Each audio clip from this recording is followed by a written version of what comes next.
दोस्तों, कैसे हैं आप लोग? आई होप अच्छे ही होंगे और अच्छा ही रहना चाहिए। ये तो है ही। खैर, सबसे पहले हर इंसान को स्वस्थ रहना बहुत ज़रूरी है, तभी तो हम कुछ कर पाएंगे। तो जैसा कि मैंने पहले बताया था कि हमारे पास टाइम बहुत कम है और याद करने के लिए बहुत सारा है, तो मैंने यही सोचा कि क्यों ना मैं जीके के साथ साथ आपका सब्जेक्ट भी लेके चलूं, क्योंकि जीके तो है ही ज़रूरी, जीके तो आनी ही आनी है। बट ये हमारे सब्जेक्ट की तैयारी नहीं हो पा रही है, तो इसीलिए मैंने आज से आपके सब्जेक्ट भी स्टार्ट कर दिए हैं। तो मैंने बिल्कुल टू दी पॉइंट ही क्वेश्चन आंसर बनाए हैं। डिटेल में इतना हम लोग नहीं कर पाएंगे क्योंकि हमारे पास टाइम नहीं है। तो इसीलिए ये आपका पीजीटी का साइकोलॉजी का सिलेबस है। ये आपका बहुत कम मैंने अभी चीज़ें इसमें ऐड की हैं, क्योंकि सिलेबस तो बहुत सारा था, उसे लिखने में बहुत टाइम लग रहा था। मैं बाद में आपका पूरा सिलेबस आपको इस पे सेंड कर दूंगी या वीडियो बना के डाल दूंगी।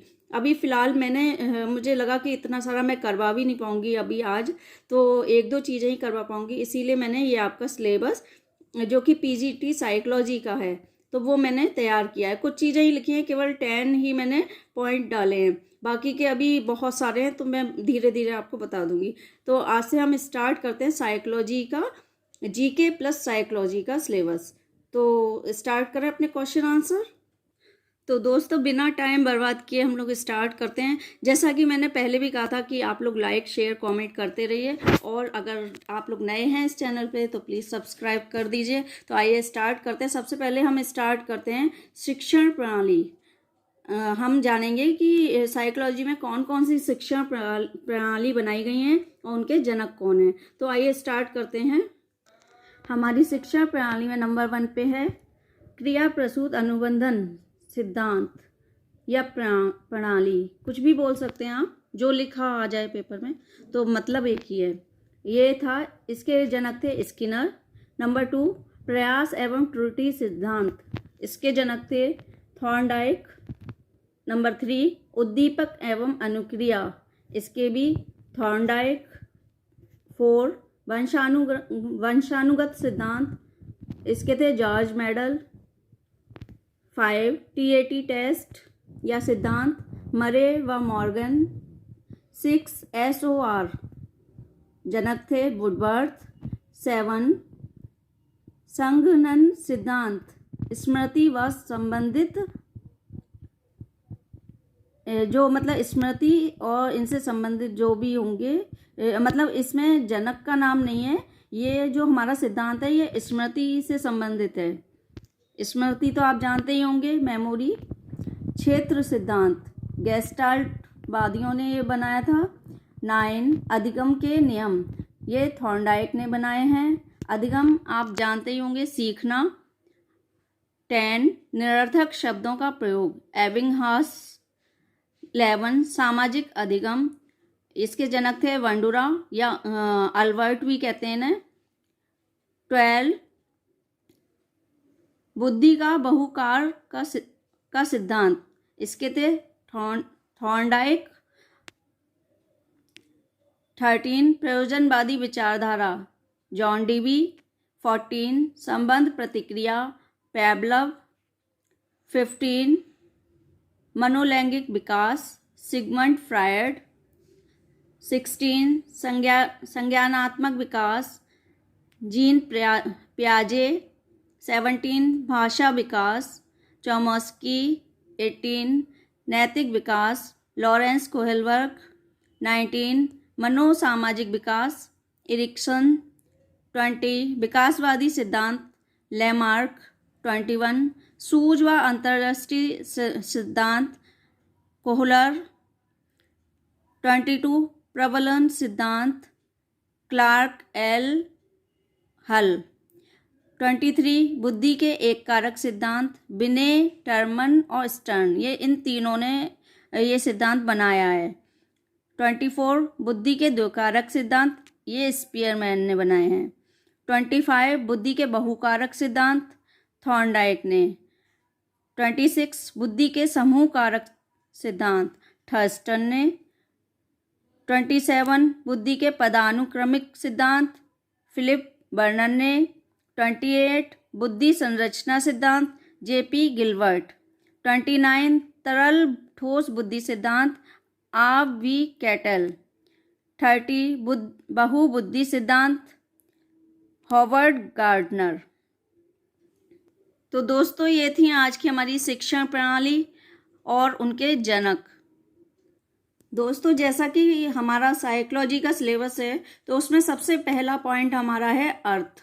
तो हम आइए आज इसका भी अर्थ जान लेते कि साइकोलॉजी है क्या। तो सबसे पहले हम यही पॉइंट क्लियर करेंगे जो कि पीजीटी एग्जाम का सबसे महत्वपूर्ण पॉइंट है, इसे हम छोड़ नहीं सकते। तो आइए हम इसी के बारे में जानते हैं कि साइकोलॉजी है क्या। साइकोलॉजी के बारे में बहुत से लोगों का मत था। सबसे पहले लोग कहते थे कि ये है मन का विज्ञान, क्योंकि इसका नाम मनोविज्ञान है तो ये मन का विज्ञान है। तो गैरिट के अनुसार उन्होंने बोला कि ये आत्मा का विज्ञान है, ये मन का विज्ञान नहीं है, ये आत्मा का विज्ञान है। तो ये आत्मा का विज्ञान है। अब इस पे भी बहुत सारे लोगों ने तर्क वितर्क किए। तो उसके बाद जब नया सिद्धांत आया तो उसके अनुसार उन्होंने बोला 16वीं शताब्दी में जब इन्हें लगा कि नहीं ये आत्मा का विज्ञान नहीं है, इस पे रिसर्च की गई। तो रिसर्च किसने की थी? हमारे ये प्लेटो हैं, अरस्तु हैं, ग्रीक हैं, डेकार्ट हैं। इन्होंने इस पे रिसर्च की कि नहीं ये आप गलत बोल रहे हो, ये आत्मा का विज्ञान नहीं है, ये है नहीं। इन्होंने भी इसका समर्थन किया, सॉरी माफ कीजिए। गैरिट ने जब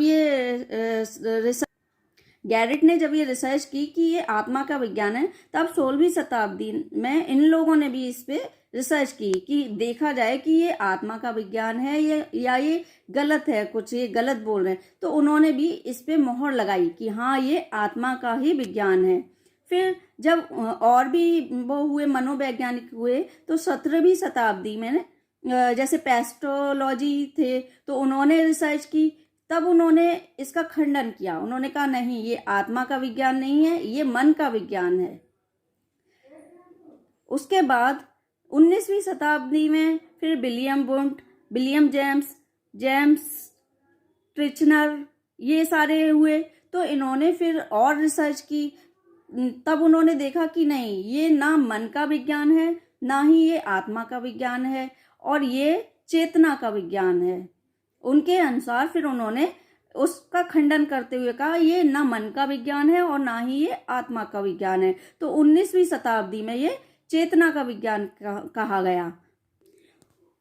उसके बाद फिर और वैज्ञानिक हुए। 20वीं शताब्दी थी जब, तब आए Watson, Woodward, Skinner, McDougall, Thorndike, ये मनोवैज्ञानिक हुए। उन्होंने फिर जब इस पे और रिसर्च की तब उन्होंने इन तीनों ही थ्योरी को खंडित कर दिया। उन्होंने बिल्कुल इसे बोल दिया कि नहीं ऐसा कुछ नहीं है, ना ये आत्मा का विज्ञान है, ना ये मन का विज्ञान है, ना ही ये चेतना का विज्ञान है। ये है व्यक्ति के व्यवहार का विज्ञान, कि हम कैसे व्यक्ति के व्यवहार को देख के उसके बारे में भविष्यवाणी कर सकते हैं या उसकी पर्सनैलिटी के बारे में कुछ भी हम बोल सकते हैं। तो उन्होंने 20वीं शताब्दी में वाटसन, वुडवर्ड, स्किनर और मैकडूगल और थॉर्नडाइक ने इसको व्यवहार का विज्ञान बोला। और तब जाके इसे ये इनका जो ये सिद्धांत था कि ये व्यवहार का विज्ञान है, उस पर मोहर लगाई गई और उसे मान्य बताया कि हाँ ये बात सही है। तो सारे मनोवैज्ञानिकों ने उस पर अपनी अपनी मोहर लगा दी कि हाँ ये व्यवहार का विज्ञान ही है, ना ये मन का विज्ञान है, ना ही ये आत्मा का विज्ञान है, और ना ही ये चेतना का विज्ञान है। ये किसका विज्ञान है? मनोविज्ञान, व्यवहार का विज्ञान है। तो दोस्तों आप लोगों को ये तो समझ आ ही गया होगा कि 16वीं, 17वीं और 19वीं, 20वीं शताब्दी में इसके बारे में, मनोविज्ञान के बारे में किस किस मनोवैज्ञानिकों के क्या क्या मत थे, और एंड में से किसकी मोहर लगाई गई कि ये किसका मनोविज्ञान है। तो दोस्तों आज के लिए इतना ही, अगला हम कल स्टार्ट करेंगे। तब तक के लिए आप इसी को याद कीजिए और अच्छे से याद कीजिए। आई होप आपको पूरी हेल्प मिलेगी इससे। तो अगर आपने ये सब्सक्राइब नहीं किया तो इसे सब्सक्राइब कीजिए, लाइक, शेयर, कमेंट करते रहिए। अगर आपको कुछ गलत लगे तो वो भी कमेंट करके ज़रूर बताइएगा। Thanks for watching.